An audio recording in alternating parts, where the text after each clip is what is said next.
traveling all over the world. Because Allah subhanahu wa ta'ala has blessed them with deen and there's no regret about this. The only regret, on the topic of regret, the only nadamat and regret a person will have after entering Jannah will be that moment spent without the dhikr of Allah. لا يتحسر أهل الجنة. لا يتحسر أهل الجنة. The people of Jannah will have no hasarat, no regret and remorse. إلا على ساعة مرت بهم لم يذكروا الله فيها عز وجل. Apart from those seconds and those moments that were spent without the dhikr of Allah, not with the dhikr of Allah. Listen carefully, it's without the dhikr of Allah. Those moments spent without Allah's remembrance, that money spent without Allah's remembrance, waste of money. That youth spent pursuing desires, waste of youth. That energy and health spent without pleasing Allah, waste of health, complete waste. And a person will go on the day of judgment and he'll say, Ya Allah, Rabbana, Absarna, Wasami'na, Farji'na. Oh Allah, oh my Rabb, we have seen and we have heard, we have understood. Farji'na, send us back. Na'mat salihan inna muqinun. And we will do good action and we'll bring their peace. Too late. One-way traffic, brothers. It's a one-way system. Just like coming to this world was one way, there's no return. Leaving this world is also one way, no return. That baby that is born with a disability from the mother's womb, all the scientists of the world get together. They can't fit that eye or that leg or that limb. A baby born with one kidney cannot be given a second kidney.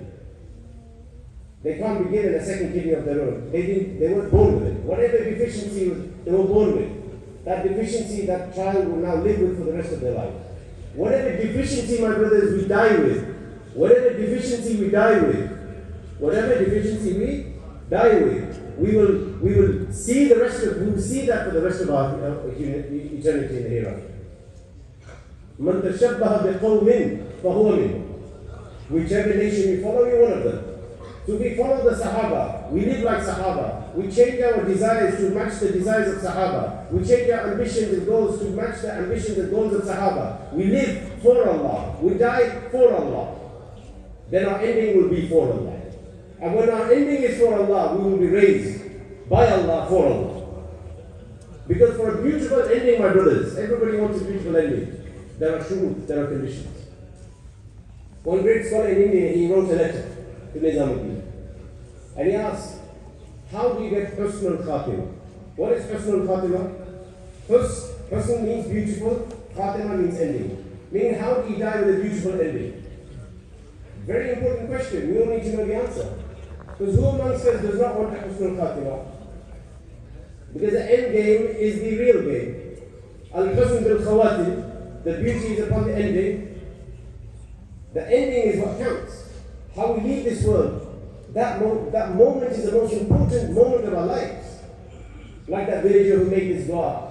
يا من لا تراه العيون ولا تخالفه الظنون ولا يسبه الواسقون ولا تغيره الحوادث ولا يخشى الدوائر يعلم مثاقيل الجبال ومكائن البحار وعدد قطر الأمطار وعدد ورق الأشجار وعدد ما أظلم عليه الليل وأشرق عليه النهار لا تواري منه السماء السماء والأرض الأرض ولا بحر ما في قعري ولا جبل ما في وعري.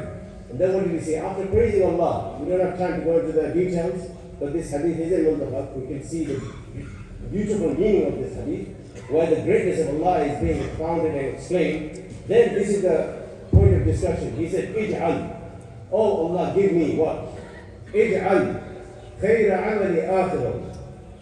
That make my best action my last action. وَخَيْرَ عُمَرِ خَوَاتِمَهُ. And the best of my life, the last and the ending of my life. وَخَيْرَ أَيَّامَ يَوْمَ أَلْقَاكَ فِيهِ. And the best of my days, that day which I come and meet you. This is success, my brothers. So all the people who have deluded themselves, thinking investing in property will make me successful, that expanding my bank balance will make me successful, becoming famous and gaining votes will make me successful, that improving my physique, my stamina, my strength and my muscles will make me successful, having a big social network and a big social media presence will make me successful. We need to think twice. Because these things are delusions of success. Allah declares what is success. فَمَنْ زُحْزِحَ عَنِ النَّارِ. Whoever has been saved out saved and taken out from the hellfire, saved from the hellfire. وَأُدْخِلَ الْجَنَّةَ فَقَدْ فَازَ, and entered into Jannah, taken and out of Jahannam and entered into paradise. فَقَدْ, only, فَاز, triumphant. وَمَا الْحَيَاةُ الدُّنْيَا, what do you think of this world? إِلَّا مُتَاعُ الْغُرُورِ, just a chattel, just a deception, just a trickery. So this dunya, my brothers, is not a place of success. The real success is the life hereafter. مَا لَا عَيْنٌ رَأَتْ, a place where no eye has seen. وَمَا لَا عَيْنٌ رَأَتْ وَلَا أُذُنٌ سَمِعَتْ, no ear has ever heard. وَلَا خَطَرَ عَلَى قَلْبِ بَشَرٍ, no human being has ever comprehended or passed or crossed in their mind the reality and the imagery of the paradise. Where our imagination will end, that's where the reality will start. That's the real success. Not for 50, 60 years. Not for youth and then old age thereafter. A life of youth with no old age. A life of health with no sickness. A life of happiness with no boredom. This is the life that we need to prepare for. To get there, we need husnul khatimah. We need the beautiful ending. Because with the wrong ending, we can't get there. We have to go through this door. What is maut? Maut, death, al-intiqal min al-hal ila al-hal. It's a transfer from one state to another state. That's what death is. Nothing more, nothing less. That in the state of being living in this world, to the state of being living in the grave. But we need to cross this transfer, this door, this bar. We need to cross it with the husnul khatimah, with the beautiful ending. So this letter was written. And Shaykh Saad, he replied, Abdullah. Beautiful answer he gave. He said, for husnul khatimah, you need two things. You need husnul niyyah and husnul amal, both.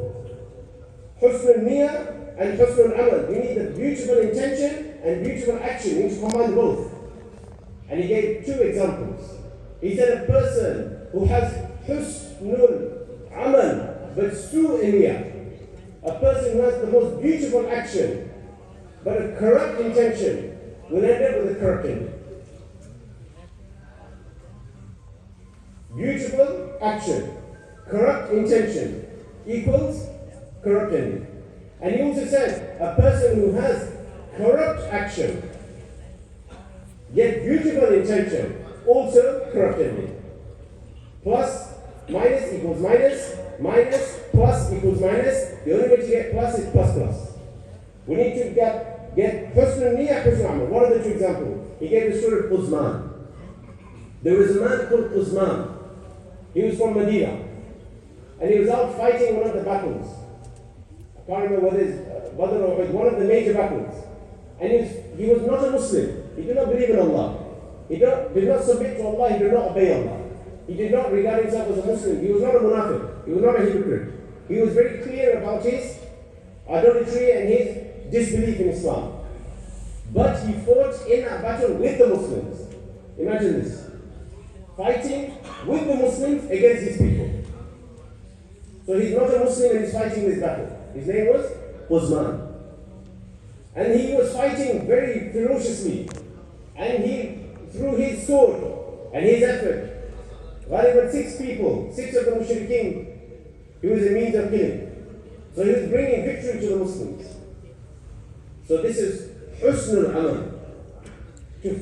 To fight in the path of Allah with the Sahaba on the side of Islam and defeating the enemies. Is this not a great amal? Can you get much greater amal than this? Yet look at his intention. A spear came and hit his shoulder and he fell. He was taken away to the tent by the Sahaba because he was fighting with them. He was taken to the tent, he was nursed, he was looked after. The wound got worse and worse and worse and worse until he couldn't bear it anymore. But he took out the arrow and he committed suicide. And Nabi Sallallahu Alaihi Wasallam said, do you want to hear the story of that man who fought with the Muslims in a battle, yet he is a man of Jahannam? So what happened here? What's the analysis here? The understanding here is that he did the best of actions, but his intention was most corrupt. He was asked, sorry I missed this bit, he was asked, why did you side with the Muslims in the battle? He said, because they are my people. They are from my tribe. Those Muslims who were fighting, they are from my family, they are my relatives, they are my tribe, they are my coachman, they are my people. So me doing the work of da'wah, because they are my people, is not a valid reason of this.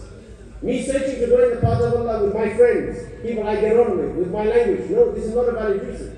Nabi sallallahu alayhi wa sallam said to Aqsam radiallahu anhu, Ya Aqsam in German, Ya Aqsam, ukhruj ma'a ghayra qawmi. Go in the path of Allah with people who are not from your tribe. Go in the path of Allah, people who can't speak your language and they can't speak yours. They don't eat spicy food, you eat spicy food. They like coffee, you like tea. Go with people who are different results, different mentalities, different backgrounds, different countries. اخرج مع غير قوم يحسن خلق, and your akhlaq, your character will become beautiful. Every culture, every nationality, every group of people, every tribe, even every person has a beautiful quality. We need to go out there and retrieve those qualities, obtain those qualities. Maulana Ilyas Rahmatullah used to say, Islam ka markaz mein se ek maqsad ye hai ki khubiyon se bande. One of the purposes of this effort is to exchange good qualities. When a person goes in the path of Allah with 9 other people, Jamaat of 10, at the end of that 4 months, at the end of that 40 days, he should return home with 9 extra good qualities in his account.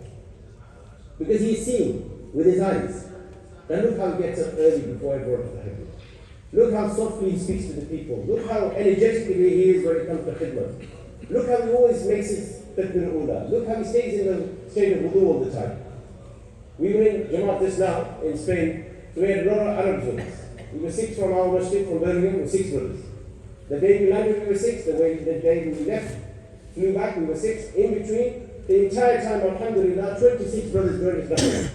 So we were never just 6. We always had locals with us. And many times there were brothers who couldn't speak our language, who couldn't speak us.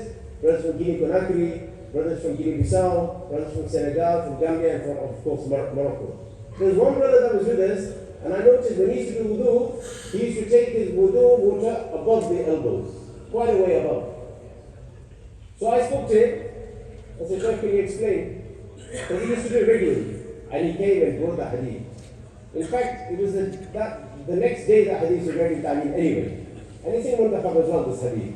The Nabi sallallahu alayhi wa sallam said that the water, when it reaches in wudu, it will shine on the day of judgment and be a means of recognition by Nabi sallallahu alayhi wa sallam for his ummah.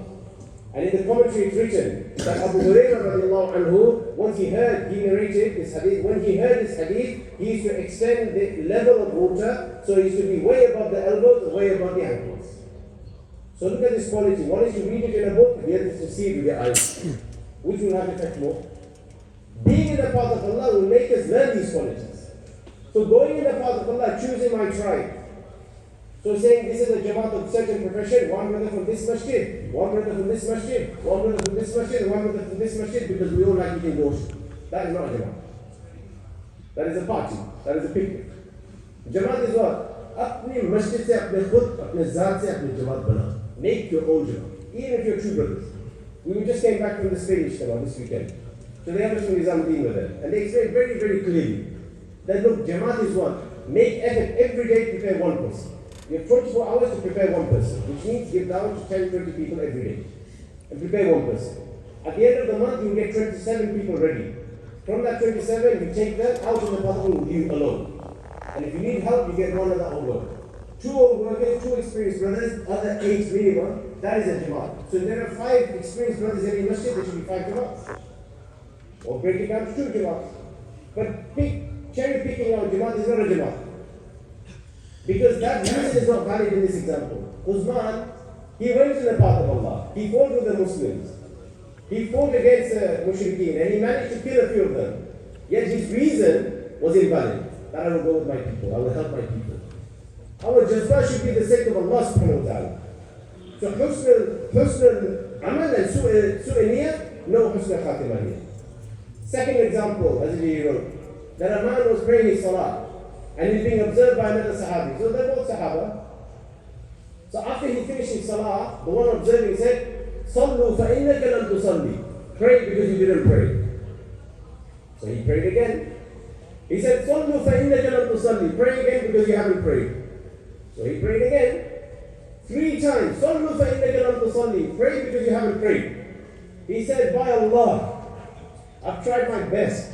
I can't offer my salah in any better fashion. This is the best I can produce. That's the best I can do. I can't do anything better. I've tried my best. So his intention was corrupt or was it good? His intention was good. Husn al-niyah. He had the most beautiful intention. to pray to Allah subhanahu wa ta'ala in the best way possible under the supervision of another Sahabi of Nabi sallallahu alayhi wa sallam. And he's trying his best. His intention is perfect. But he was told, had you been raised on the day of judgment upon the salah that you have just offered, you will not be raised with the community of the Muslims. You will not be with the Muslims. Meaning you wouldn't come out, you wouldn't be raised in the expected manner, because he explained why. Because your sajda and your ruku were not fulfilled properly. One narration, your qawma was not done properly. That when we stand up from salah, we need to pause in that position. When we stand up in qawma, when we stand up from ruku, in one narration it comes that the standing of Nabi sallallahu alayhi wa sallam qawma was as long as his ruku. When our Shaykh Muhammad Rahman comes from South Africa every year, every single year, nearly every bayan, he mentions this point. He's written a book on this, he gives out small leaflets on this, the importance of praying salah with itminan. Qumu lillahi qaniteen, standing before Allah in serenity and calmness, and performing our salah slowly. The shaking of the head and moving of the eyes and shaking of the hand and all of this, this is against the shan and the beauty of salah. So a person is praying his salah with the best intention, but his amal is corrupt, it ends up in corruption. So my brothers, we have to bring this quality to our lives. That we need to bring the right intention and the right actions. And this will happen only in a maidan. Only in a maidan. Just as a person will be affected by the weather. A person's body is affected by the weather. We go outside, we wear jackets, we start rubbing our hands, we start doing things to stay warm. There are no signboards out in the winter saying rub your hands, wear jackets, wear gloves, wear scarf. The environment of cold makes you feel cold and you behave accordingly. Similarly, in the environment of warmth, you don't have to do anything. You don't have to do anything spectacular. You just have to bring that person to the environment. A person has never been to a sauna, for example. Sauna. What is a sauna? Sauna is a little hot room, 70 degrees. So you go in there and people go there to sweat out, the skin, and they want to like get a bit of a clean scrub and a clean, so they go into the sauna. So you give a bayan, 2 hours lecture. What is a sauna? What to do in a sauna? The etiquette of sitting in a sauna? What to do? What not to do? It won't register. You just grab the hand of that person, encourage them with kind words. Come along. Take them to the sauna, open the door, push the rain, close the door. That's it. Then the jacket he's wearing, he'll take off. The jumper he's wearing, he'll take off. The t-shirt he's wearing, he'll take off. Then he'll start doing all the actions of a person in a sauna. Start rubbing his body here, there. He'll do all the things that are needed to get the benefit of the sauna. What made him understand? Was it the person speaking or was it the environment speaking? Environment. The environment speaks for us. The best of environment is a masjid. When a person is in the masjid, then the environment will speak and will change the behavior of the individual, the thinking of the individual, the ambition of the individual. This is why elders are saying time and time again, the purpose of gush is not gush. The purpose of visiting is not visiting. The purpose of visiting is bring where? That we meet people outside. Min bi'atil fasida ila bi'atil sadiqa. From the environment of corruption to the environment of correction.